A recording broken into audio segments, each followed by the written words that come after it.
BHI 145 यूरोपीय इतिहास के कुछ पहलू। ठीक है, इसका हमारा क्या रहेगा आज चैप्टर नंबर 2, या आप कह सकते हैं यूनिट नंबर 2। चैप्टर नंबर 2 और जो हमारा यूनिट नंबर 2 है उसमें जो आज का रहेगा हमारा जनता की क्रांतिकारी कार्रवाई। और ये जो जनता की क्रांतिकारी कार्रवाई है इसमें जो हम पढ़ने जा रहे हैं हमें कौन सा देश पढ़ना पड़ेगा, फ्रांस। ठीक है, उसमें अगर आप देखेंगे 2.2 के देखो क्या लिखा है, पुरातन शासन की क्रांतिकारी तख्ता पलट और लोकतांत्रिक कार्रवाई। यानी जो अगर देखोगे जैसे फ्रांस में था तो फ्रांस में जो फ्रांसीसी क्रांति होती है वो क्यों होती है, उसके कारण क्या है। जैसे मैं बताऊं क्वेश्चन क्या दिया गया, क्वेश्चन देखो कैसे रहेगा, उन शक्तियों के विषय में बताइए जिन्होंने फ्रांस में क्रांतिकारी परिवर्तन की नींव रखी। ऐसे कौन कौन से कारण थे, ऐसे कौन कौन से रीजन थे जिनसे क्या होता है फ्रांस में फ्रांसीसी क्रांति होती है। ये आपके लिए इंपॉर्टेंट हो, यानी 2.2 आपका इंपॉर्टेंट रहेगा। उसके बाद मेरे जो रहेगा 2.3 जो है वैधीकरण सिद्धांत क्या होता है, ये भी आपके लिए क्या है इंपॉर्टेंट है। वैधीकरण सिद्धांत क्या, ये भी आपके लिए इंपॉर्टेंट रहेगा। और 2.4 जो रहेगा, ठीक है, देखिए 2.4 क्या है, वैचारिक विभाजन तथा दलीय राजनीति की रूपरेखा। ये भी क्या रहेगा आपके लिए इंपॉर्टेंट रहेगा। ये तीनों जो पॉइंट है आपके एग्जाम के पॉइंट ऑफ व्यू से बहुत ही ज़्यादा क्या है इंपॉर्टेंट रहेगा। तीसरा जो क्वेश्चन है वो मैं क्वेश्चन थोड़ा से बोल देता हूँ।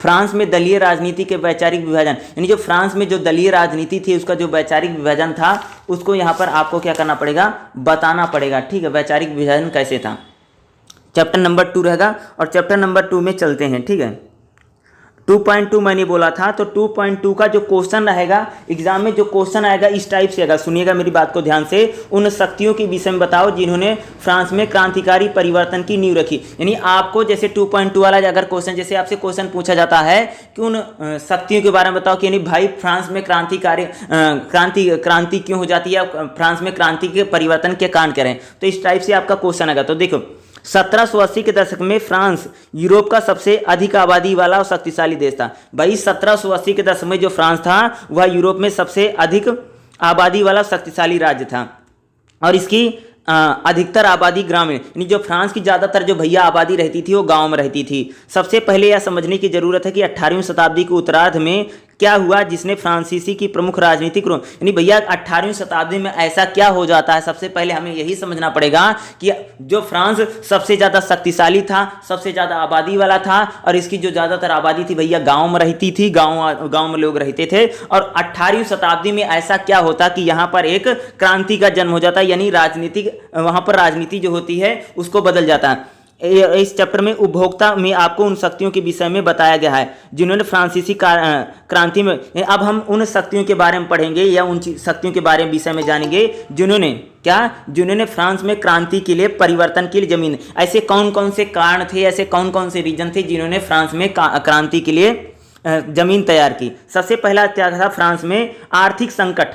पहला क्या था फ्रांस में भैया, आर्थिक संकट था और लेकिन उपद्रव था, यानी आर्थिक संकट इतना ज़्यादा बढ़ जाता है कि वहाँ पर क्रांति आ जाती है। ध्यान सुनिए, 18वीं शताब्दी में अधिकांश वर्षों में फ्रांस की अर्थव्यवस्था मध्यम वृद्धि संपन्न वाली रही। यानी 18वीं शताब्दी जो फ्रांस की अर्थव्यवस्था थी वह मध्यम व्यवस्था थी, यानी बहुत तेजी से बढ़ नहीं थी, तो धीरे धीरे से विकास, किंतु इसको सबको फल समान रूप से। भैया जो फ्रांस की अर्थव्यवस्था थी वो विकसित तो रही, लेकिन भैया फ्रांस में सबको समान रूप से उसका लाभ नहीं मिला। यानी फ्रांस का जो विकास हो रहा था फ्रांस में सबको समान लाभ नहीं मिला।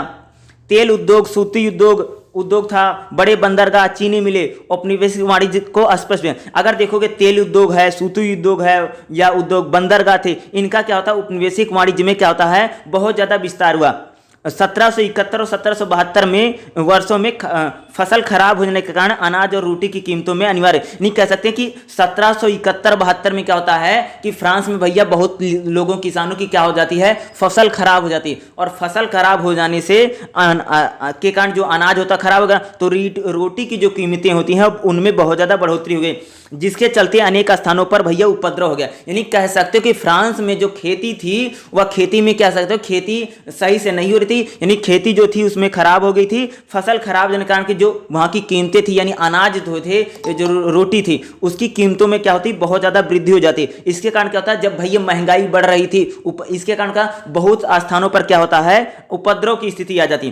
प्राचीन शासन व्यवस्था का वास्तविक संकट, जो प्राचीन शासन व्यवस्था थी फ्रांस में उसका वास्तविक 1775 में शुरू हुआ। शराब की आवश्यकता से अधिक उत्पादन हो जाने के कारण कीमतें क्या होता, फ्रांस में भैया शराब का जो उत्पादन हो रहा था वो बहुत ज्यादा हो रहा था, आपूर्ति कम होती भैया। फ्रांस में क्या रहा था, शराब का उत्पादन तो बहुत ज्यादा, लेकिन जो आपूर्ति थी पीने वाले लोगों की संख्या बहुत ज्यादा कम थी, जिसके कारण क्या होता है जो शराब बनती थी, शराब के मूल्यों में बहुत ज्यादा भारी गिरावट आ गई और मुनाफा कम हो गया। यानी शराब के क्षेत्र में कह सकते हो कि शराब में उत्पादन बहुत ज्यादा हो रहा था, लेकिन अगर देखो उत्पादन बहुत ज्यादा था लेकिन आपूर्ति या मुनाफा घट गया। दूसरा एग्रीकल्चर सेक्टर जो था, एग्रीकल्चर सेक्टर में फसल खराब हो गई, तो एग्रीकल्चर सेक्टर में जब फसल खराब हो जाती है तो खाने पीने की चीजें बहुत कम हो जाती हैं और वहां महंगाई बढ़ जाती है। महंगाई बढ़ने से उपद्रव बढ़ा, तथा अगर आर्थिक क्षेत्र में देखो तो आर्थिक क्षेत्र में देखोगे मंदी का दौर गुजरने लगा। यानी 1575 में क्या था, शराब का उत्पादन बहुत ज्यादा हुआ लेकिन खरीदारों की संख्या बहुत कम थी, घाटा होने लगा।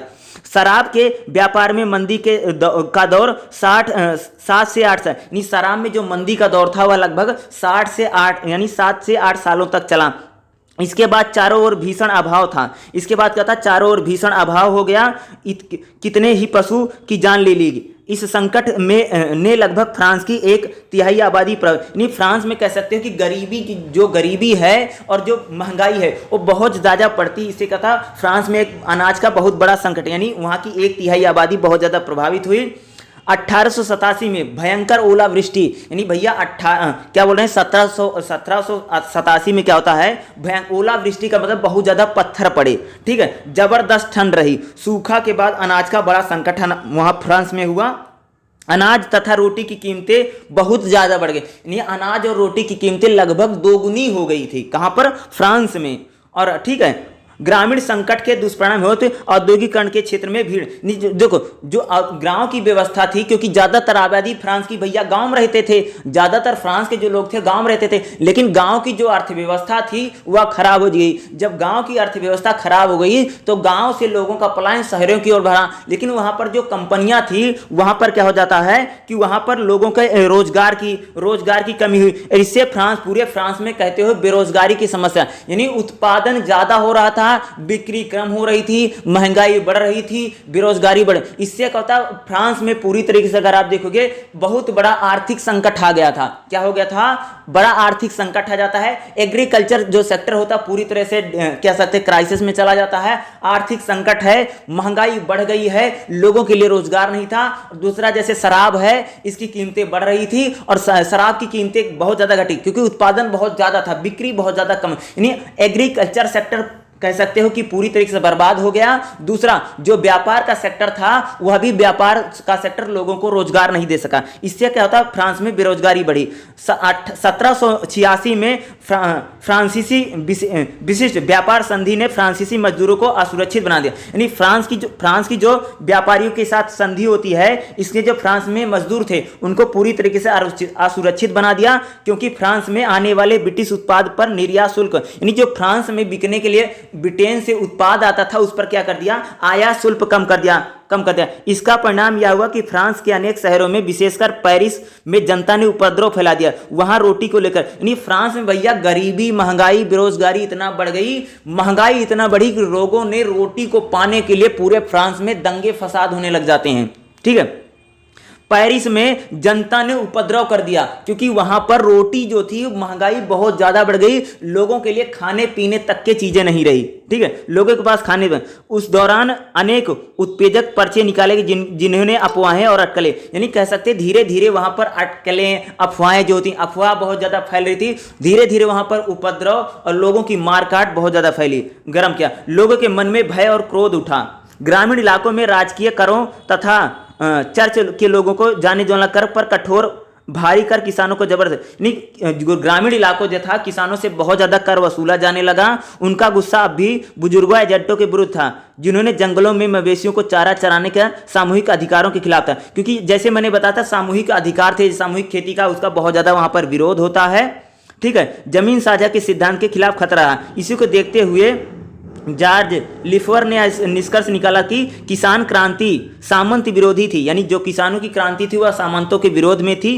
परंपरागत जमींदारों द्वारा अत्यधिक शोषण, यानी जो जमींदार थे वो किसानों का शोषण कर रहे थे। इस प्रकार आर्थिक संकट तथा राजनीतिक घटनाक्रम के, यानी फ्रांस में कह सकते हो कि जो आर्थिक संकट बहुत बढ़ा, और आर्थिक संकट बढ़ने से वहां पर कह सकते हो कि फ्रांस में एक क्रांतिकारी जो है फ्रांस में क्रांतिकारी ने परिवर्तन की पूरी तरीके से नींव रखी। यानी भैया महंगाई बहुत ज्यादा बढ़ गई, लोगों के पास खाने पीने का पैसा नहीं बचा और लोगों में उपद्रव बढ़ गया। दूसरा, महंगाई बढ़ रही थी, शराब की कीमतें गिर रही थी, बेरोजगारी बढ़ रही थी। ये सारी चीजें क्या फ्रांस में पूरी तरीके से फ्रांस जो था अंडर कंट्रोल में चला गया, यानी जनता बहुत ज्यादा आक्रोशित थी और जनता बहुत ज्यादा आंदोलित हो गई। अगला, राज्य का वित्तीय ढांचे का टूटना, यानी जब जैसे महंगाई बढ़ती है तो राज्य का जो वित्तीय ढांचा है, यानी स्टेट जो है वह चीजों को संभाल भी नहीं पाएगा। आगे देखें, मौजूदा सरकार अपने आवश्यक खर्चों को जाल से निकले, यानी जो भैया सरकार थी वो बहुत ज्यादा खर्चा करे, यानी सरकार के खर्चा कम भी नहीं होता, यानी आर्थिक मंदी चल रही थी और पूरा फ्रांस आर्थिक समस्याओं से जूझ रहा है, लेकिन इन आर्थिक समस्याओं से जूझने के कारण सरकार अपने खर्चे को कम नहीं कर पाई।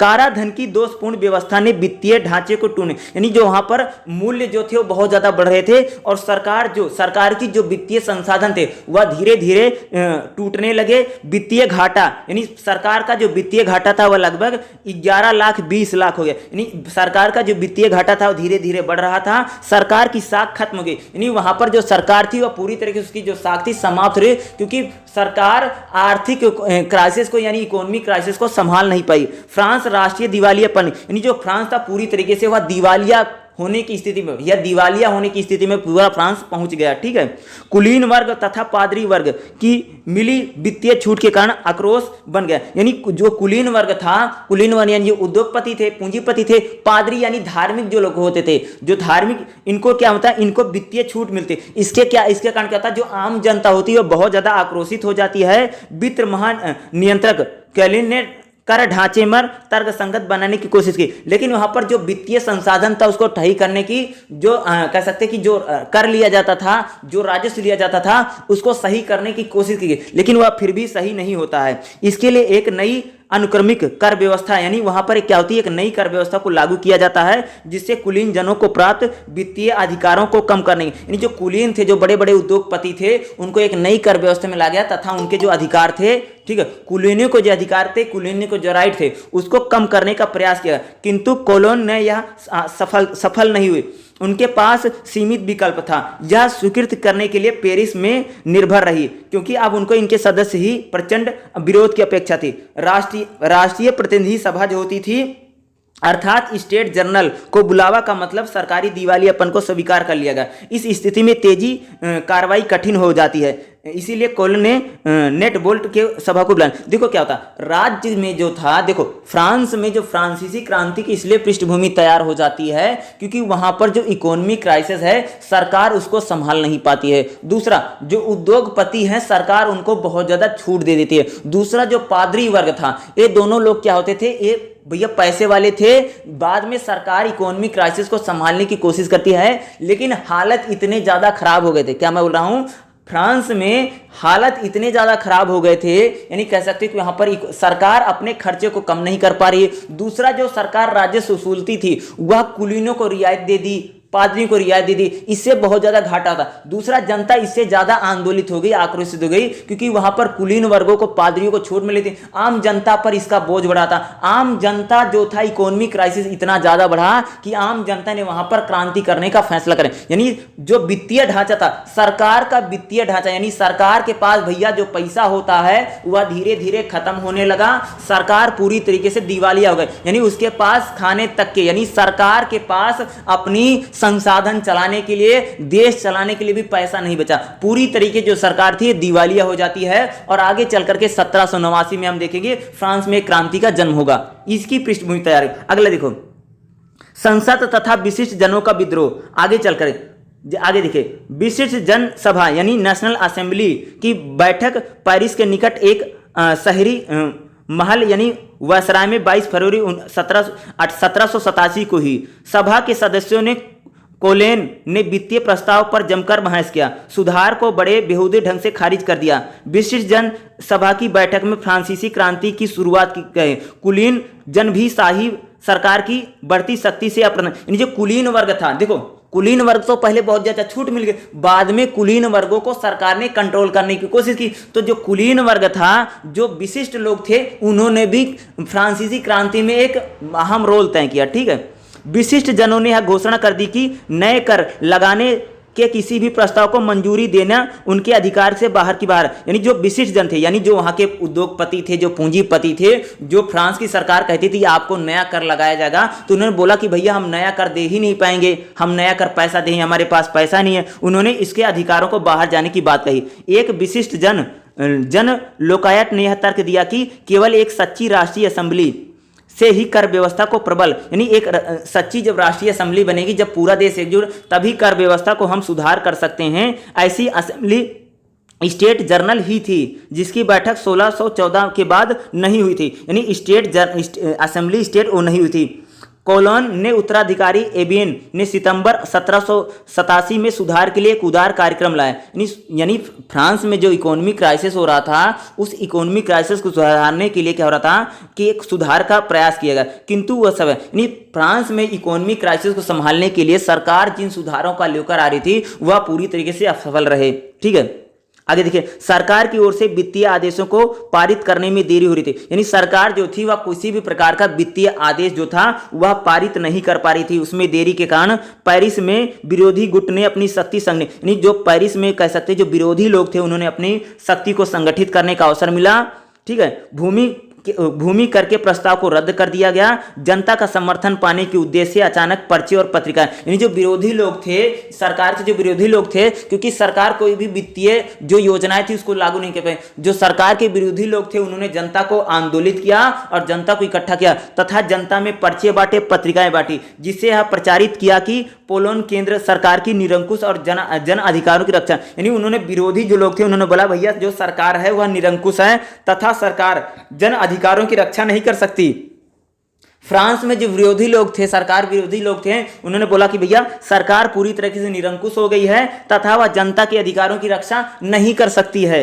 इसका परिणाम यह हुआ कि पेरिस में सरकार के खिलाफ क्या हुआ भाई मेरे, पेरिस में सरकार के खिलाफ, ब्रिटेन में लोकशाही सेवा यानी सिविल सर्वेंट के खिलाफ, डेफेन में शाही सैनिकों ने के खिलाफ कुछ दंगे हो गए। एक बार फिर से महानियंत्रक बना दिया। नेकर ने पास सुधार की मंजूरी दी, लेकिन स्टेट जर्नल को बुलावा बैठक में आगा कोई चारा नहीं था। देखो क्या होता है कि पूरी तरीके से जो फ्रांस में जो होता है, जितना विरोधी लोग है, जब नेशनल असेंबली को बुलाया जाता है तो नेशनल असेंबली में जो भी प्रस्ताव आता है वह सरकार उसको लागू नहीं कर पाती है तथा वहाँ जितने भी विरोधी लोग हैं वह सरकार की आलोचना करते हैं और बाद में क्या होता है पूरी जनता को आंदोलित कर, यानी कह सकते हैं कि जो इकोनॉमिक क्राइसिस है, ठीक है, इकोनॉमिक क्राइसिस को देखोगे तो वहां के विशिष्ट जनों का विद्रोह किया। यानी जो विशिष्ट लोग थे, जो पढ़े लिखे लोग थे, जो इंटेलेक्चुअल लोग थे, उन्होंने भी विद्रोह का साथ दिया, क्योंकि उनको भी जो सुख सुविधाएं पहले मिलती थी अब सुख सुविधाएं मिलनी बंद हो गई। दूसरा, उनके ऊपर भी एक नई कर व्यवस्था लग गई। तो ये सारी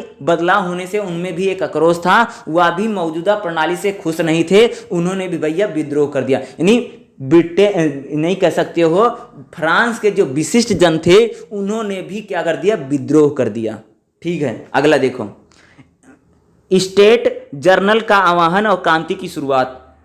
देखो, कुलीन जन और तथा केंद्रीकृत निरंकुशता के बीच, ठीक है, जो कुलीन जन थे, कुलीन जन का मतलब होता है जो वहाँ का उद्योगपति वर्ग है, जो पूंजीपति वर्ग है, जो पैसे वाले लोग हैं, कुलीन जन और केंद्रीकृत निरंकुशता के बीच चलाने वाले टकराव जल्द ही विशेषाधिकार प्राप्त करने वाले विशेषाधिकार वंचित वर्गों के बीच टकराव बदल गया। यानी कह सकते जो कुलीन वर्ग था या जो विशेषाधिकार वर्ग था उनके बीच में टकराव बदल गया। जब सरकार ने स्टेट जर्नल की बैठक बुलाई 1788 में, फ्रांसीसी सरकार ने लगभग कितना 4.5 अरब लीबी का ऋण लिया।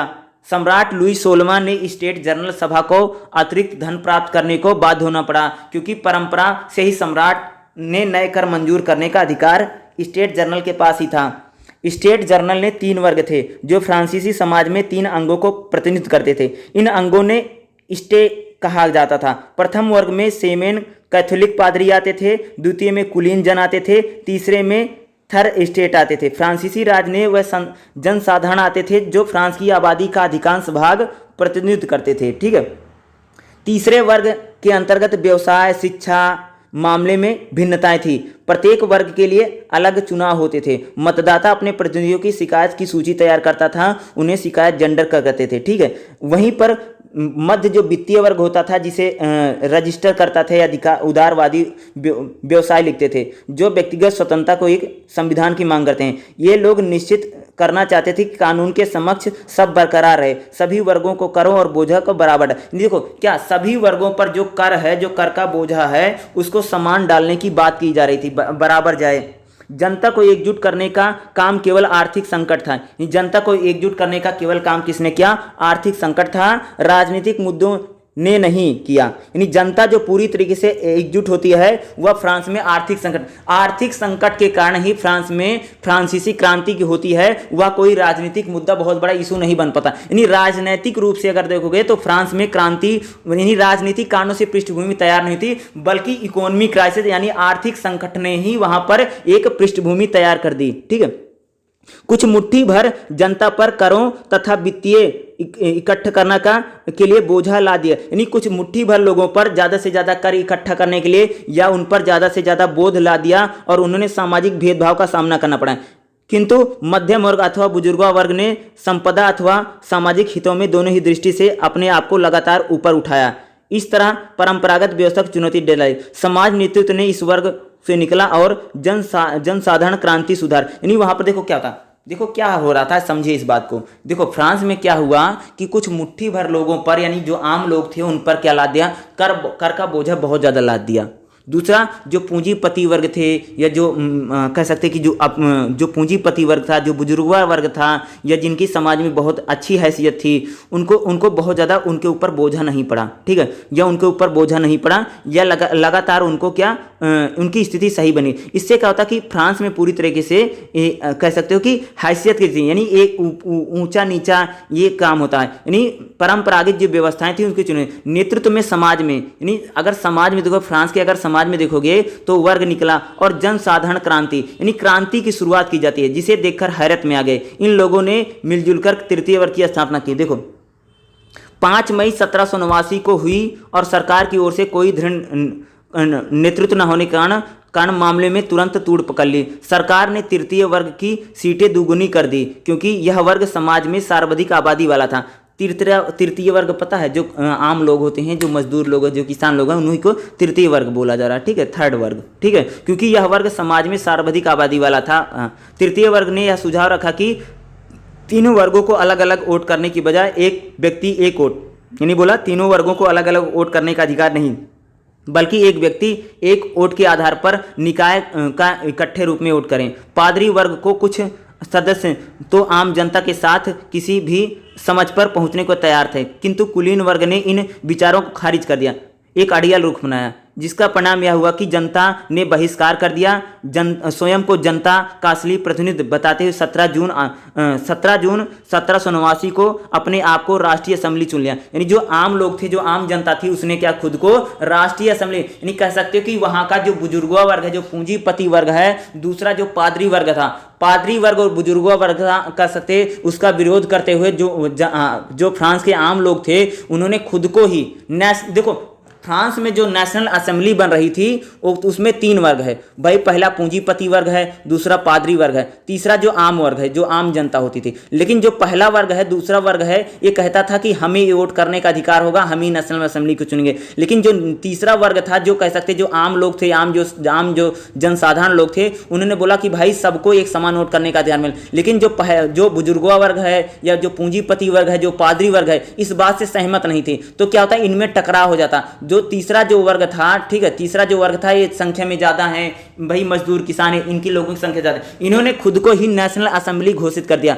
यानी तीसरा जो वर्ग था उसने क्या कर दिया, खुद को ही नेशनल असेंबली चुन लिया। उन्होंने फ्रांस के लिए एक संविधान तैयार किया और कानून के समक्ष सबकी बराबरी की स्थिति बनाने का फैसला किया। इस प्रकार एक स्वेच्छा सरकार का स्थान पर जनता ने चुनना लिया, जिनमें हिमायत अदबी थे। यह तीसरा एस्टेट रखा गया। इस प्रकार इस समय तक क्रांति का कोई नेतृत्व सुसंगठित दल नहीं था, आंदोलन के हाथों में। यानी जब तीसरा जो वर्ग था, जो जिसमें मजदूर हैं, किसान हैं, देखो फ्रांस में जो क्रांति आई उसका क्या है भाई, वहां पर जो चुनाव है, जनता को जो चुना जाएगा, जो सरकार को चुना जाएगा, पहले क्या होता था, जो पहला वर्ग है, जो कुलीन वर्ग है या कैसे बुजुर्ग वर्ग है, वो वोट करके चुनता था। दूसरा जो वहां का पादरी वर्ग था, यही लोग सरकार को चुनते थे, यही लोग शासन व्यवस्था में महत्वपूर्ण। लेकिन जो तीसरा वर्ग था, जैसे मजदूर हैं, किसान हैं, अन्य जो लोग थे, इनकी कोई भूमिका नहीं। लेकिन इन लोगों ने क्या कि हमारी भी भूमिका बनाओ भैया, सबको एक वोट करने का अधिकार मिले। लेकिन इन लोगों ने, जो पहला दूसरा वर्ग था, ये लोग इनकी बात माने नहीं।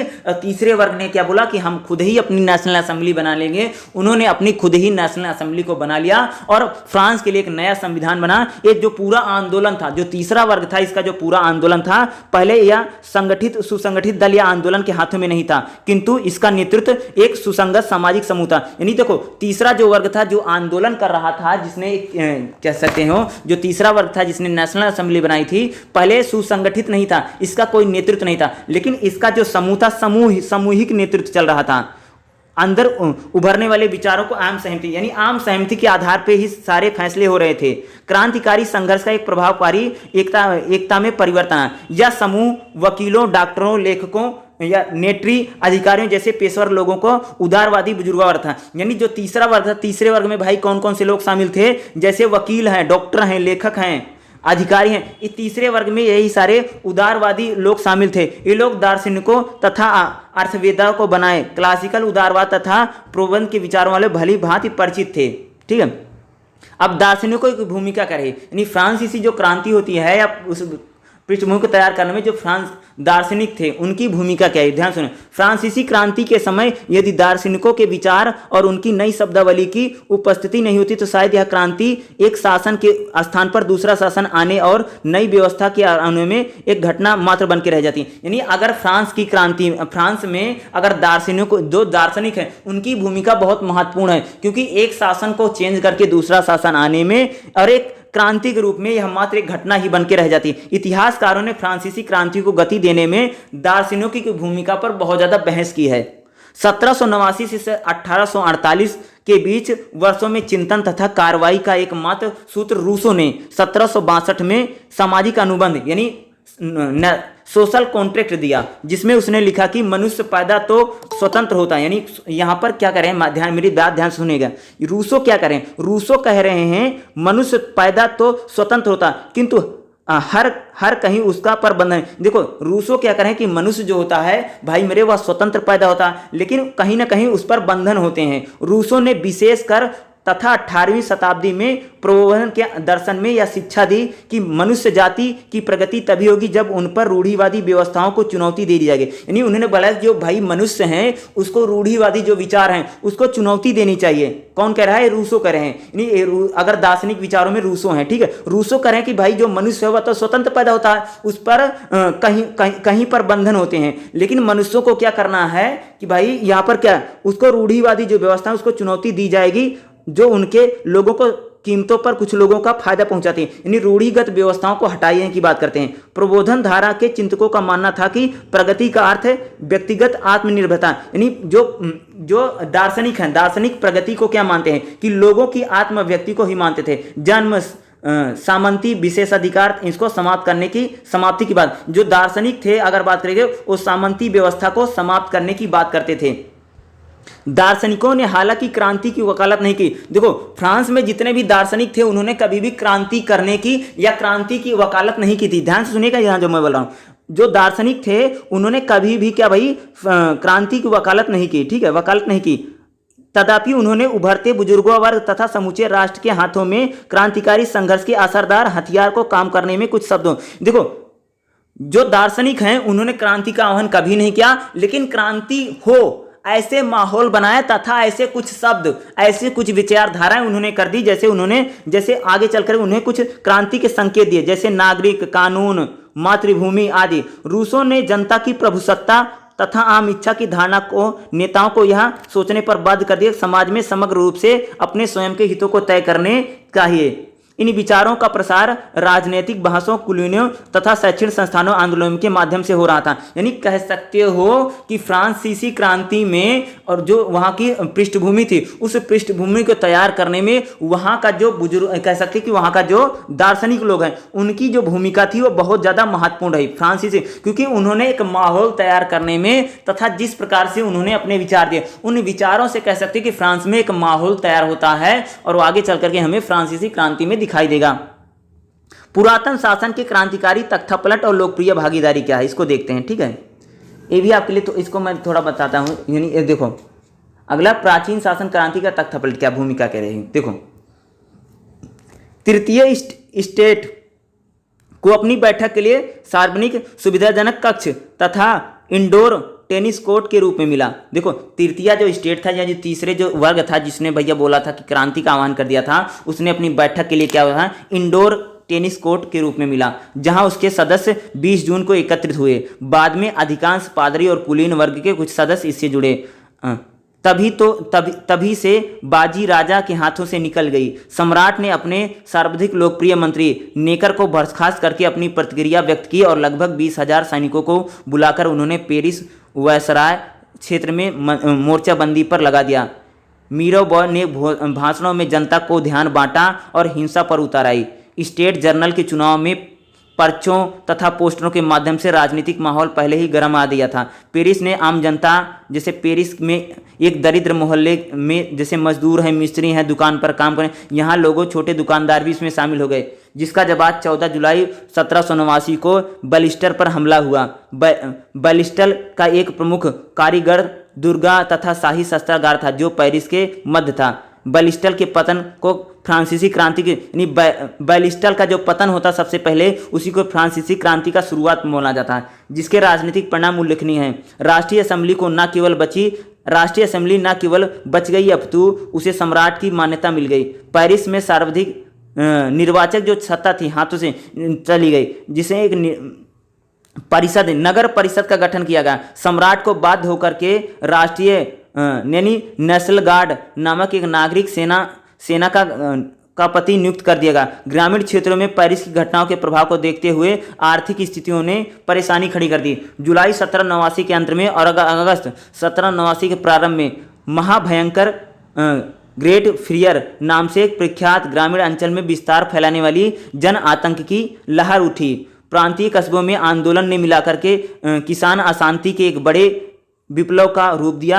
यह अफवाह जुड़ी कि कुलीन वर्गों ने तीसरी स्टेट को गिराकर सत्ता हथियाना चाहते हैं। इस षड्यंत्र में उन्होंने अनाज को सटोरियों तथा जमाखोरों के साथ मिला दिया। वह लोगों को भूखे मारने पर उतारे हैं, इससे लोगों के आगे घुटने टेक दें। इस अफवाह का परिणाम यह कि लोगों ने स्थानीय सहायक नागरिक तथा अथवा किसान गदर बना करके उन्होंने हथियार बंद करना शुरू कर दिया। किसान अपने भूपतियों पर हमला करने लगे। कुलीनों ने सल्टरों जलाने लगे। सामंतों के दस्तावेजों को नष्ट कर दिया गया, उन्होंने कर दिया। देखो, धीरे धीरे क्या होता है, जो अधिकार, मनुष्यों के अधिकारों की घोषणा की गई। स्वतंत्रता, समानता और बंधुत्व। देखो, फ्रांसीसी जो क्रांति थी वो किस प्रकार से क्रांति हुई, जब क्रांति हो गई तो किस प्रकार, क्योंकि वहां पर एक अफवाह फैल जाती है कि जो सामंती लोग हैं या जो कुलीन वर्ग है वह एक प्रकार से क्रांति पर अपना कब्जा जमाना चाहते हैं और वहां पर अनाज जो है उन्होंने भर लिया इस प्रकार से ताकि अनाज की समस्या हो जाए और जो कह सकते हैं जो तीसरा वर्ग है उसको खाने पीने की समस्या हो जाए। इसलिए जब ऐसी सुनते हैं तो उन्होंने क्या, जो कुलीन वर्ग था, जो सामंती थे या जो जमींदार थे, उनको मारना पीटना इस प्रकार की चीजों को शुरू कर दिया और पूरे फ्रांस में कह सकते हैं अफरा तफरी मच जाती। क्या हो जाती है, पूरे फ्रांस में अफरा तफरी मच जाती है। पूरे शासन को क्या, जो तीसरा जो वर्ग है वो क्या कर लेता है, पूरी तरीके से अंडर कंट्रोल कर लेता है। और अंडर कंट्रोल करने के बाद वो क्या करते हैं, तीन चीजें, स्वतंत्रता, समानता और बंधुत्व, ये फ्रांसीसी क्रांति में एक घोषणा कर दी जाती है। यानी दूसरा बड़ा कदम मनुष्यों के अधिकारों की। देखो, पहले तो क्या होता है, पूरे देश को अपने कब्जे में ले लेते हैं और पूरे वहां पर जितने सल्टर होते हैं सल्टरों को जला दिया, सामंतों के दस्तावेजों को भैया नष्ट कर दिया जाता था। किसानों को शांत कराने तथा व्यवस्था बहाल कराने के उद्देश्य से राष्ट्रीय असेंबली ने सामंती शासन तथा सामंती अधिकारों की पुरानी सामाजिक राजनीतिक व्यवस्था को समाप्त करने। देखो, जो नेशनल असेंबली थी, नेशनल असेंबली ने बोला कि जो पुरानी शासन व्यवस्था है उस शासन व्यवस्था को समाप्त कर दिया गया और फ्रांस में एक नई शासन व्यवस्था व्यवस्था बनेगी। और उस शासन व्यवस्था में घोषणा की गई भैया स्वतंत्रता, समानता और बंधुत्व, ये 3 चीजें फ्रांसीसी क्रांति में 3 चीजें आपको लिखना पड़ेगा, क्योंकि जब आप इसको लिखना ना तो इसमें पॉइंट डाल के लिखना कि फ्रांसीसी जो पूरी क्रांति और 3 चीजों पर डिपेंड करेगी। जब फ्रांसीसी क्रांति हो जाती है तो उसके 3 बहुत महत्वपूर्ण पहलू क्या है, समानता, स्वतंत्रता है, समानता और बंधुत्व है। देखो स्वतंत्रता यानी भैया सभी लोग स्वतंत्र हैं, समान यानी सभी बराबरी, बंधुत्व का मतलब सभी लोग हैं उसमें भाईचारा और समाज को एकजुट रखने की बात करती थी फ्रांसीसी क्रांति, इसी पर डिपेंड करती। ठीक है, यह घोषणा स्वतंत्रता की घोषणा पत्र बना। इसे शाही प्रजातंत्र ने फ्रांस के नागरिक बना दिया, यानी इसे फ्रांस का नागरिक बना दिया। उन्होंने कानूनी बराबरी भी दी गई। इस प्रकार राजनीति को आकार देने में काम असेंबली से बाहर दबावों ने किया और उनके भीतर राजनीतियों ने किया। इस प्रकार से कह सकते हैं कि वहां पर क्रांति हुई। मनुष्य के अधिकारों की घोषणा जो होती है, मनुष्य यानी क्या क्या अधिकार दिए जाएंगे, यह घोषणा 17 अगस्त 1989। मनुष्य स्वतंत्र पैदा होते हैं, उनके सभी अधिकार समान है। सामाजिक विभेदों का आधार केवल सामान्य उपयोगिता है। देखो ये समझो ये क्या कर रहे हैं कि देखो ये एक विचारधारा है, काल जैसे वहाँ पर एक विचारधारा बन जाती है भैया जो सभी मनुष्य हैं, सब तो समान पैदा होते हैं, ठीक है,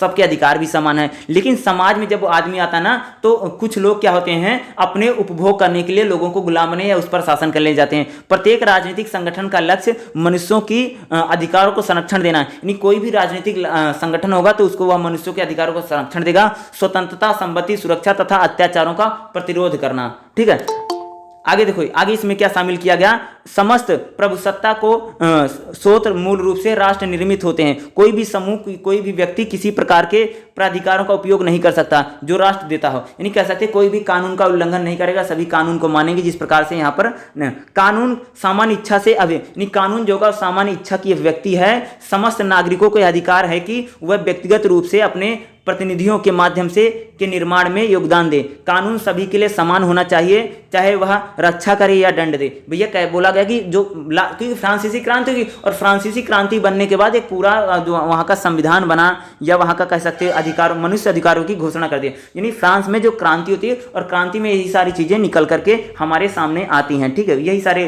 फिर लुई सोलमर ने पूरे शासन काल में वर्साय के निष्क्रिय रहा। उसने सामंतवाद की समाप्ति तथा मनुष्यों के अधिकारों की घोषणा के आदेश को लागू करने से इनकार कर दिया था। क्रांति अभी भी सुरक्षित नहीं थी। उसकी उपलब्धियां के लिए अक्टूबर 1789 में एक बार फिर लड़ाई लड़ी। रोटी की भारी किल्लत, लुई के बचाव के लिए रेजिमेंट का आगमन हुआ था। राष्ट्रीय असेंबली के प्रति लुई की उदासीनता की परिणति यह कि क्रांति में स्त्रियों भी सक्रिय हो जाती हैं। हजारों की संख्या में वायसराय की ओर से चल पड़ी। एक प्रत्यक्षदर्शी के अनुसार हर दिशा में औरतों की रोटियां, झाड़ू, तलवारें, पिस्तौलें, बंदूकें से लैस होकर के आए। उनके पीछे पीछे लोगों की भीड़ आई और लेटफियर के नेतृत्व में लगभग 20,000 पेरिस गार्ड भी आए। उन्होंने सम्राट और उसके परिवार को पेरिस की स्थिति में शाही महल में शरण देने से विवश कर दिया। जब सम्राट ने पेरिस में खाद्यान्न को तुरंत आपूर्ति करने और राष्ट्रीय असेंबली को फैसलों को मान लेने का वादा कर लिया, तब भीड़ खुशी मनाते हुए अपने अपने घरों की चिल्लाते हुए चली गई। बेकार रोटी बनाने लगे, बेकार बीबी या बेकार का लड़का, जिसका उनका आशय सम्राट, महारानी और उसके उत्तराधिकारियों से था, जिसे फ्रांसीसी में कहा जाता है। अक्टूबर 1789 से 1795 तक स्त्रियों ने अनेक तरीकों से क्रांति में भागीदारी रही। लैप द गोल्डन स्त्रियों ने राजनीतिक अधिकारों की प्रमुख वक्ता बनी। उन्होंने पुरुषों के साथ साथ बराबरी की मांग की। उन्होंने रोटी तथा मूल्य नियंत्रण के लिए प्रदर्शन किए और अपनी मातृभूमि की बराबरी में हिस्सा लिया। साबुन की कीमतें बढ़ी और हजारों औरतों ने इस पर इसका असर पड़ा। स्त्रियों ने साबुन दंगों की अगुवाई की, क्योंकि साबुन की कीमतें इतनी ज़्यादा बढ़ गई थी, इसलिए क्या होता है वहाँ पर स्त्रियों की इसमें बड़ी आंदोलन करती हैं। ठीक है, मजदूर औरतों का संगठन क्रांतिकारी गणतंत्र महिला समाज में क्रांति की अगुवाई करता था। आतंक के दौर में स्त्रियों ने इस कारण से क्रांति का विरोध किया, क्योंकि इसमें पारिवारिक जीवन को धर्म संस्था यानी चर्च को भी उपभोक्तावादी से जोड़ा। क्रांति की शुरुआत के दौर में राष्ट्रीय नेशनल असेंबली ने राजनीतिक ढांचों को सुधार करके उसे संवैधानिक राजनीतिक तंत्र को देने का प्रयास किया, किंतु 2 घटनाएं ऐसी हुई जिन्होंने 1791 में बाद में क्रांति की दिशा बदल दी। पहली घटना धर्म से संबंधित थी, जिसमें चर्च को एक विशेषाधिकार प्राप्त सामंती शासन में के देखा जा सकता। तो इस प्रकार से नागरिक संविधान 12 जुलाई 1790 के अनुसार लागू किया जाता और पूरे फ्रांस में इस प्रकार से क्रांति का आगमन होता। तो ये पूरा था ऐसे कौन से कांड थे जिसमें फ्रांस में क्रांति ने बनाया। ठीक है, ये जो क्वेश्चन रहेगा, जब भी जिस क्वेश्चन को मैंने आपको पढ़ के बताया, ये आपके इंपॉर्टेंट हो सकता है। उन शक्तियों के विषय में बताइए जिन्होंने फ्रांस में क्रांतिकारी क्रांति परिवर्तन की नींव रखी, ये आपके लिए इंपॉर्टेंट हो सकता है। यानी ऐसे कौन से कारण होते हैं, ऐसे कौन से रीजन थे जिससे फ्रांस में क्रांति होती है। ठीक है, पॉइंट रहेगा, देखिए 2.3 रहेगा वैधीकरण के सिद्धांत। देखो, फ्रांसीसी क्रांति पर हाल में जो लेख लिखा गया उससे यह संकेत मिला है कि क्रांति की जड़ें उस पर राजनीतिक संस्कृति थी। यानी जो क्रांति जो थी उसकी जड़ें क्या थी, राजनीतिक संस्कृति में भी थी, जिसने प्राचीन शासन पर अंतिम वर्ष में आकर लिया। यानी प्राचीन शासन के जो अंतिम वर्षों में थे आकर लिया, यानी राजनीतिक संस्कृति थी। ठीक है, निरंकुश शासन तथा प्रबोधन की राजनीति में जो अंतर विरोध थे, जिस प्रकार से निरंकुश शासन था, जिस प्रकार से वहां पर इंटोचल की राजनीति थी, अंतर विरोधियों ने उन्हें इस संकट को जन्म दिया। निरंकुश राजतंत्र को जिस समाज के अंतर्गत काम करना था, इसका राजनीतिक सांस्कृतिक के गतिशीलता सिद्धांत को गहरा अंतर विरोध था। इस नई संस्कृति ने क्रांतिकारी संवाद का आधार बनाया और उपलब्ध वैधता यानी उस कानून को मद्दा उठाया। डेनिस गिप्सी जैसे अनेक इतिहासकारों ने इस बात पर उल्लेख किया है कि तृतीय स्टेट यानी तृतीय जो स्टेट है ने अपने आप को राष्ट्रीय असेंबली का रूप देने के लिए जो तीसरे जो मैंने बोला ना, तीसरा जो वर्ग था उसने क्या किया था, आंदोलन कर दिया था, उसने खुद को असेंबली बना लिया था। जो तीसरा स्टेट था उसने अपने नेशनल असेंबली को रूप देने के लिए 17 जून 1789 को जिस प्रस्तावों के मतों के आधार पर पारित किया, वह सबसे पहला और सबसे गहन क्रांतिकारी कार्य था। यानी सबसे पहले उन्होंने क्या किया, अपने मतों के आधार पर क्या किया, सबसे पहले काम किया। इस क्रांतिकारी सरकार के लिए वैधता के नए, यानी जब भाई क्रांति हुई और नई सरकार बनाई थी तो उस सरकार की वैधता के लिए नए नए सिद्धांत बने। ठीक है, नए नए कानून बने, नए सिद्धांत। तृतीय स्टेट की महत्व पर जोर रियस ने दिया। रियस ने दो सिद्धांत रखे। राष्ट्र की एकमात्र तृतीय स्टेट के साथ पहचान बनाना। यह दावा करता है कि केवल राष्ट्र को ही फ्रांस का संविधान देने का अधिकार था। यानी अब जो तीसरा जो स्टेट बना वही केवल राष्ट्र को संविधान दे सकता था। यानी अब कोई नेशनल असेंबली नहीं रहेगी, कोई नया कानून व्यवस्था या नई शासन पद्धति को नहीं बना सकता। यानी जो तीसरी असेंबली बनी थी, ठीक है, जो तीसरी असेंबली तीसरे वर्ग ने जो असेंबली बनाया था वही रहेगी, वही पहचान देगा, वही कानून बनाएगा। फ्रांस को संविधान देने का अधिकार था। मई और अगस्त 1789 के बीच समूचा प्राचीन शासन को नहीं, देखो मई और अगस्त में जितना भी पुरानी शासन पद्धति थी उसको हटा दिया गया, खत्म कर दिया, ध्वस्त हो गया। फ्रांसीसियों ने अपने राष्ट्रीय अतीत को अस्वीकार करके क्रांति के सिद्धांत को चुना। यानी जो फ्रांसीसी थे, जितने भी फ्रांसीसी थे, उन्होंने भैया जो अतीत थे, राष्ट्रीय अतीत जो था, पहले जो पुरानी परंपरा थी, उस सबको रिजेक्ट कर दिया। देखो क्या करें, क्रांति आने के बाद जो पुराना कानून था, पुराना नियम था, सबको फाड़ के फेंक दिया। ठीक है, पुराने जो नियम कानून थे सबको क्रांति ने क्या कर दिया, अस्वीकार करके सिद्धांत को चुना। नए नए सिद्धांत बने। जब राष्ट्रीय असेंबली ने सामंती विशेष अधिकार को समाप्त कर दिया, यानी जब राष्ट्रीय असेंबली बनती है, जो नई असेंबली बनती है, उसने सामंती विशेष अधिकारों को समाप्त कर दिया। फ्रांस के भावी संविधान को तैयार करने का नहीं, फ्रांस में भैया भावी संविधान बनेगा, नया संविधान बनेगा, पुराना कानून सब फाड़ के फेंक दिया गया। ठीक है, क्रांति इसी को बोलते हैं। क्रांति का मतलब ये नहीं है कि शासन व्यवस्था को तो हटा दो, लोगों तो हटा दो, लेकिन कानून वही चलता रहे। क्रांति का मतलब होता है पूरी तरीके से भाई बदलाव हो जाना, कानून भी नया बनेगा, जो पहली सरकार पुरानी सरकार वो भाग भी उनको हटा देना है और कानून पूरी तरीके से नया बनाएगा। ठीक है, बीड़ा उठाएगा तो वह संविधान सभा बनेगी। यानी अब एक संविधान सभा का निर्माण किया गया। 4 अगस्त से लेकर के 11 अगस्त तक आदेशों को तमाम व्यक्ति विशेष अधिकारों, दास्ता तथा दशमता को समाज, यानी जो 4 अगस्त से लेकर के 11 अगस्त तक जैसे व्यक्तियों के जो विशेषाधिकार थे, किसको, बहुत लोगों को भैया विशेषाधिकार मिला था, जैसे उद्योगपतियों को, पूंजीपतियों को, जो पादरी थे, जो चर्च वाले थे, इनको स्पेशल राइट थे, इन सबके स्पेशल राइट को समाप्त कर दिया गया। जो गुलाम दास जो पूंजीपति होते थे, अपने खेतों में बड़े बड़े जो उद्योगपति थे, जो पूंजीपति थे, जो बड़े बड़े सामंत थे, इन्होंने क्या कर लिया था, किसानों को बंधक बना रखा था, गुलाम बना रखा, इन सबको आजाद कर दिया गया। इस कानून को, यानी दास्ता का कानून हटा दिया गया, समाप्त करके सभी के लिए मुक्त तथा समान न्याय, यानी जब नया कानून ना सभी के लिए मुक्त तथा समान न्याय बनाएगा। रोजगार की स्वतंत्रता, यानी सबके लिए भैया रोजगार, सबको रोजगार मिलेगा, सभी इंडिपेंडेंट रहेंगे, स्वतंत्र, कोई किसी को गुलाम नहीं बनाएगा। इस प्रकार के कानून कानून बने। इस प्रकार से फ्रांस में एक नया कानून, यानी इस प्रकार से फ्रांस में एक नया कानून समाज स्थापित हो चुका था। संविधान सभा में दो पैसे वैधता के सिद्धांत की दृष्टि में निर्णायक रहे। यानी पहली क्या थी, मनुष्यों के अधिकारों की घोषणा। सबसे पहले क्या की गई, जो अधिकार है मनुष्यों के अधिकारों की घोषणा की गई। फिर संप्रभुता का विषय, सामंती शासन का समाप्त करके संविधान ने फ्रांसीसी जनता को ऐसे व्यक्तियों के रूप में नई परिभाषा दी जो स्वतंत्र और समान थे। भैया जो सामंती शासन था उसको हटा दिया गया और एक ऐसी शासन व्यवस्था अपनाया गया जो व्यक्तियों को क्या देता था, स्वतंत्रता और समान मानता था। जो पुरानी शासन व्यवस्था थी, जो सामंती व्यवस्था थी, उसको समाप्त कर दिया गया और संविधान ने जितने भी फ्रांसीसी जनता थी उनको स्वतंत्रता और समानता यानी स्वतंत्रता और समान माना। ठीक है, जो बुनियादी अधिकार तय किए गए। बुनियादी अधिकार कौन कौन से हैं, स्वतंत्रता का अधिकार, संपत्ति का अधिकार, सुरक्षा का अधिकार, अत्याचारों का प्रतिरोध करने का भी इनको अधिकार दिया गया। ठीक है, मनुष्यों के अधिकारों की घोषणा ने समाज में एक क्रांतिकारी अवधारण, जो मनुष्यों के लिए अधिकारों की घोषणा की जाती है, इससे समाज में बहुत ज्यादा क्रांतिकारी नींव रखी। सरकारी अधिकारियों को संगठित, जो सरकारी अधिकारी थे उनको संगठित किया गया। वह क्रांतिकारी सिद्धांतों पर आधारित एक लिखित संविधान। जी भैया जो अधिकारी थे उन्होंने क्रांतिकारी के जो सिद्धांत थे, देखो क्रांति हो गई है, क्रांति के जो नियम है, जैसे क्रांतिकारियों ने बताया कि भैया हमारा नियम क्या है, हमको स्वतंत्रता बनाना है, हमको समानता बनाना, हमको न्याय देना, हमको अधिकार देना। तो जितना अधिकारी लोग था ना, क्रांतिकारियों ने सबको बुलाया कि हमारे जो नियम है, हमारे जो सिद्धांत है, हमारे सिद्धांत के अकॉर्डिंग ही फ्रांस का संविधान बनाओ।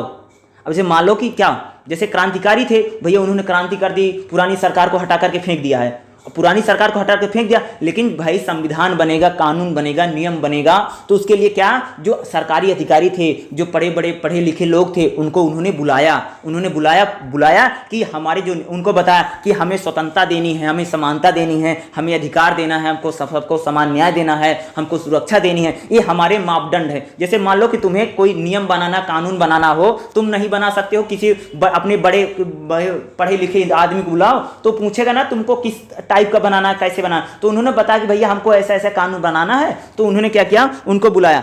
देखो स्वतंत्रता, संपत्ति, सुरक्षा और अत्याचार का संक्षेप में फ्रांसीसी शासक जो जनता को राष्ट्रीय नागरिक बना दिया। यानी जो फ्रांसीसी शासक थे जनता को क्या बना था, राष्ट्रीय नागरिक बनाया गया। मनुष्यों के अधिकारों की घोषणा ने समाज में क्रांतिकारी घोषणा रखी और एक लिखित संविधान के माध्यम से इन आगे चलकर क्या होता है, जैसे पहले क्या था, जैसे मैंने बोला स्वतंत्रता, समानता, न्याय, अधिकार, ये तो रखा। फिर बाद में क्या, जब क्रांति खत्म हो जाती है, एक नया संविधान बनता। पहले तो मुँह जबानी था, अरे भाई जब क्रांति चल रही थी तो क्या था, स्वतंत्रता होगी, समानता होगी, न्याय होगा, अधिकार होगा। जैसे मान लो कि जब भारत में हमारे देश में जब स्वतंत्रता का भारत छोड़ो आंदोलन, जितने भी महात्मा गांधी के मूवमेंट चले, जब हमारा आंदोलन चल रहा था, तो जैसे भारत जब आज़ाद होगा भैया, कैसे कानून बनेगा, कैसे नियम बनेगा, तो क्या मुजावानी ही तो था, मुजावानी चला था। लेकिन जब हमारा देश आज़ाद होता तो संविधान बनता। उसी प्रकार से भाई मेरे, जब फ्रांस में पुरानी शासन व्यवस्था को हटा दिया जाता है तो एक संविधान बनता है और उस संविधान में स्वतंत्रता, समानता, न्याय, अधिकार, बंधुत्व, इन सभी चीज़ों को शामिल किया जाता है और लिखित रूप में इन अधिकारों की रक्षा भी की जाती है, मुजबानी नहीं रखा गया। ठीक है, कानून बना। सितंबर में शुरू होने वाली दूसरी बहस संप्रभुता पर थी। दूसरी बहस जो होती संप्रभुता पर होती है। ठीक है, आरोपों के सवालों को लेकर थी। संप्रभुता संपन्न का मुद्दा असाधारण रूप से कठिन साबित हुआ। वर्ग और विशेषाधिकारों पर आधारित समाज को ध्वंस के प्रतिनिधित्व के एक मुद्दे उठाया। नेताओं की समझ में यह आ गया कि राष्ट्र की संप्रभुता को राष्ट्र के सभी नागरिकों द्वारा उसके अधिकारों को प्रत्यक्ष रूप से अनुकूल बनाना असंभव है। सीएस ने हाल ही में नई संस्थाओं की आवश्यकता, लोकतंत्र को दावों को बीच में संतुलन का प्रयोग किया, तर्क संगत था। एक सदनीय असेंबली एक ऐसी एकमात्र जगह बन गई जहां जनता की सामान्य इच्छा व्यक्त हो सकती थी।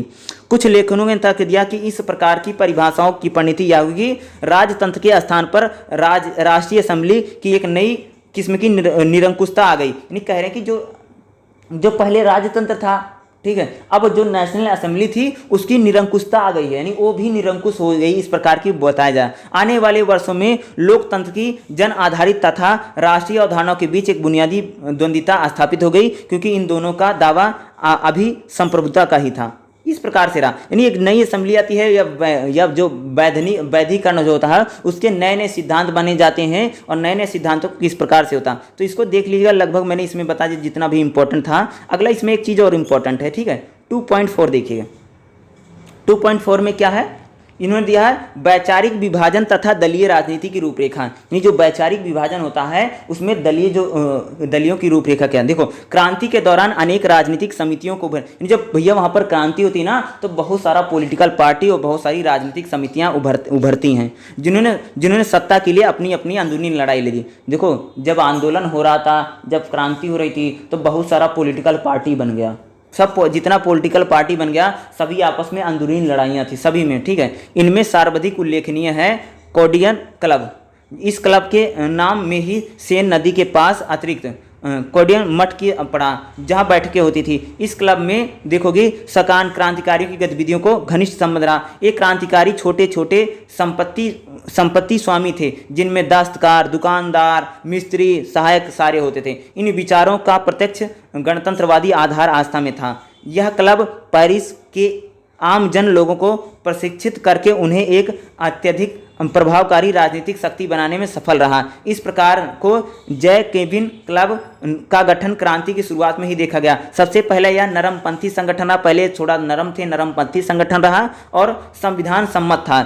शिक्षित लोगों की बैठक का स्थान उपलब्ध कराता रहा, किंतु क्रांति को आगे बढ़ाने में यह आधिकारिक क्रांति होती रही और इसने पूरे फ्रांस में अपनी शाखाओं का एक मजबूत जाल बनाना शुरू किया। यह क्लब गणतंत्रवाद का एक केंद्र बन गया। जब नए संविधान के प्रावधानों के अनुसार अक्टूबर 1791 में 775 सदस्यों वाली विधानसभा की बैठक हुई, तो सदस्यों का कोई स्पष्ट विभाजन नहीं, सदस्यों में कोई विभाजन नहीं था। वह एक दूसरे के समूहों में आते जाते थे। पहले वहाँ पर कोई पार्टी वार्टी नहीं होती थी। एक प्रकार से क्रांति हुई थी, तो क्रांति होने के बाद लगभग सभी एक थे, कोई दल नहीं बना था, ठीक है। वो सभी एक दूसरे के समूह में आते जाते रहते थे। राजनीतिक दलों के गठन की प्रक्रिया धीमी थी, यानी फ्रांस में जब क्रांति हुई थी उसके बाद राजनीतिक जो दल थे उनके गठन की प्रक्रिया बहुत धीमी थी। नियंत्रक पार्टी संगठन का तो कोई अस्तित्व ही नहीं था। फिर भी सभा के अनेक सदस्यों में गणतंत्रवाद के विषय में अतिवादी विचार पनपने लगे। यह वही विचार थे जिन्होंने जैकबिन क्लबों ने फैलाया और पोषित किया।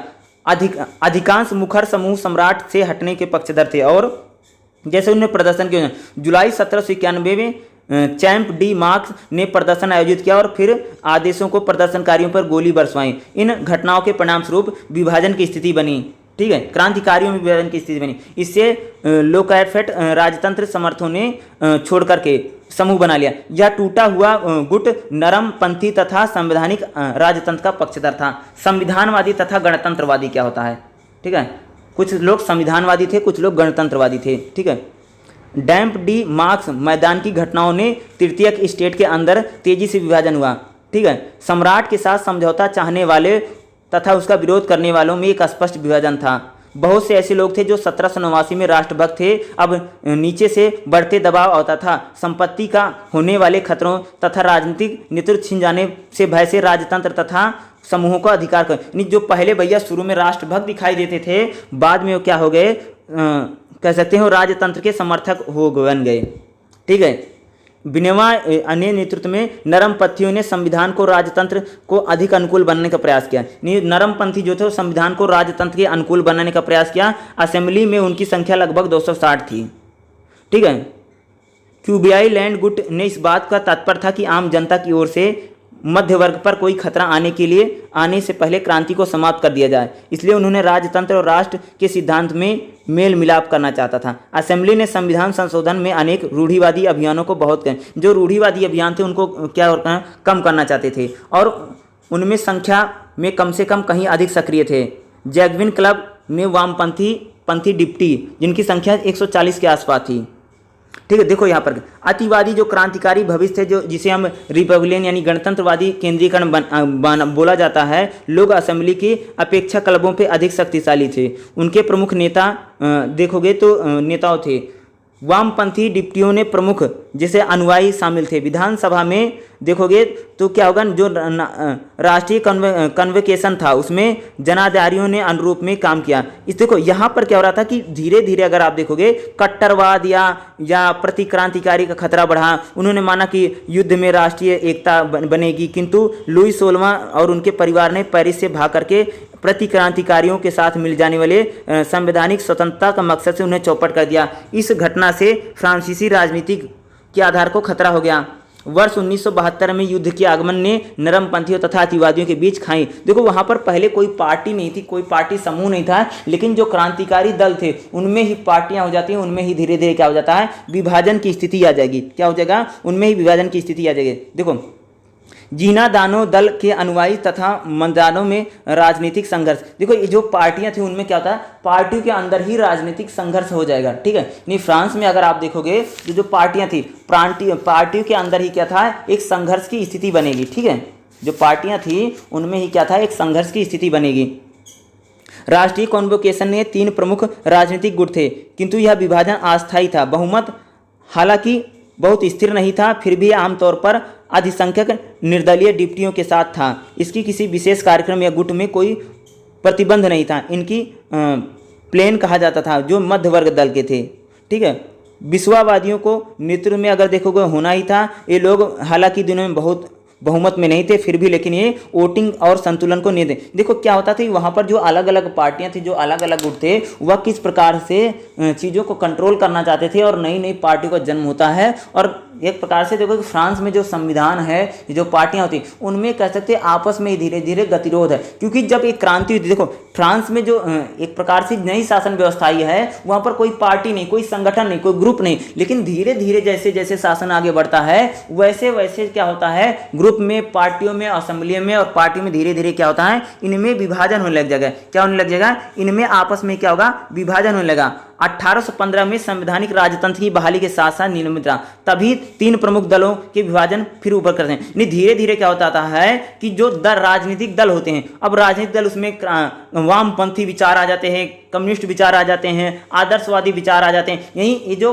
क्रांतिकारी जो यानी तीसरा जो गुट था, जो मजदूर का है, किसान का है या बुद्धिजीवी वर्गों का था, या कह सकते हैं कि जो इसमें एक वर्ग जैसे मैंने आपको इसमें बताया था, ठीक है, जिसे मैंने बताया विशिष्ट जनों का जो था, इनमें क्या होता कि ये लोग आज़ादी कह सकते हैं क्रांति के जरिए शासन व्यवस्था को बदल तो देते हैं, लेकिन इनमें ही अलग अलग पार्टियों में क्या होता था, अलग अलग गुटबाजी होने, अलग अलग ग्रुप बनने लग जाते हैं। यानी ये लोग ही वामपंथी विचारों से, कम्युनिस्ट विचारों से, आदर्शवादी विचारों से, इनके अलग अलग विचार बन जाते हैं और अलग विचारधारा बन जाती है। उसी की तरह यहाँ पर राजतंत्र यानी फिर इनमें क्या हो जाता है, धीरे धीरे आपस में ही विभाजन हो जाएगा। ठीक है, आपस में क्या होगा, इसमें कुछ निर्दलीय हो जाएंगे या कुछ अन्य में चले जाएंगे धीरे धीरे। देखो शुरू में जब यहाँ पर क्रांति होती है और क्रांति होती जब नेशनल असेंबली बनती है तो कोई भी राजनीतिक दल नहीं बनता, लोग आपस में मिलते जुलते हैं, एक दूसरे के पास आते जाते रहते हैं। लेकिन धीरे धीरे क्या होगा, वहाँ पर राजनीतिक विभाजन या कुछ लोगों का अड़ियल रवैया, अड़ियल रुख हो जाएगा,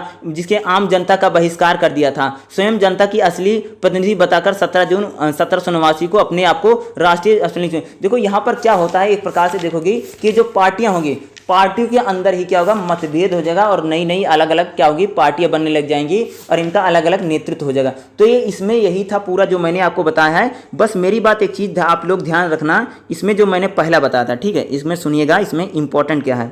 देखो जो मैंने बताया 2.2 आपके लिए एग्जाम के पॉइंट ऑफ व्यू से बहुत ज़्यादा इंपॉर्टेंट रहेगा और इसमें यही इंपॉर्टेंट है। वैधिकरण मैंने आपको बता दिया 2.2 और 2.3 इंपॉर्टेंट। ये वाला जो सेक्शन है 2.2 वाला जो सेक्शन है एग्जाम के पॉइंट ऑफ व्यू से बहुत ज़्यादा इंपॉर्टेंट है। इस टाइप के क्वेश्चन एग्जाम में जरूर पूछे जा सकते हैं। और क्वेश्चन कैसे पूछा जाएगा, मैंने क्वेश्चन का क्वेश्चन भी बोल दिया था, यानी उन शक्तियों के बारे में बताओ, यानी ऐसी कौन से कांड थे, ऐसे कौन से रीजन थे जिससे फ्रांस में क्रांतिकारी यानी क्रांति होती है, क्रांतिकारी परिवर्तन की नींव रखी जाती है। तो ये क्वेश्चन आपके लिए बहुत ही ज़्यादा इंपॉर्टेंट होने वाला है। ठीक है।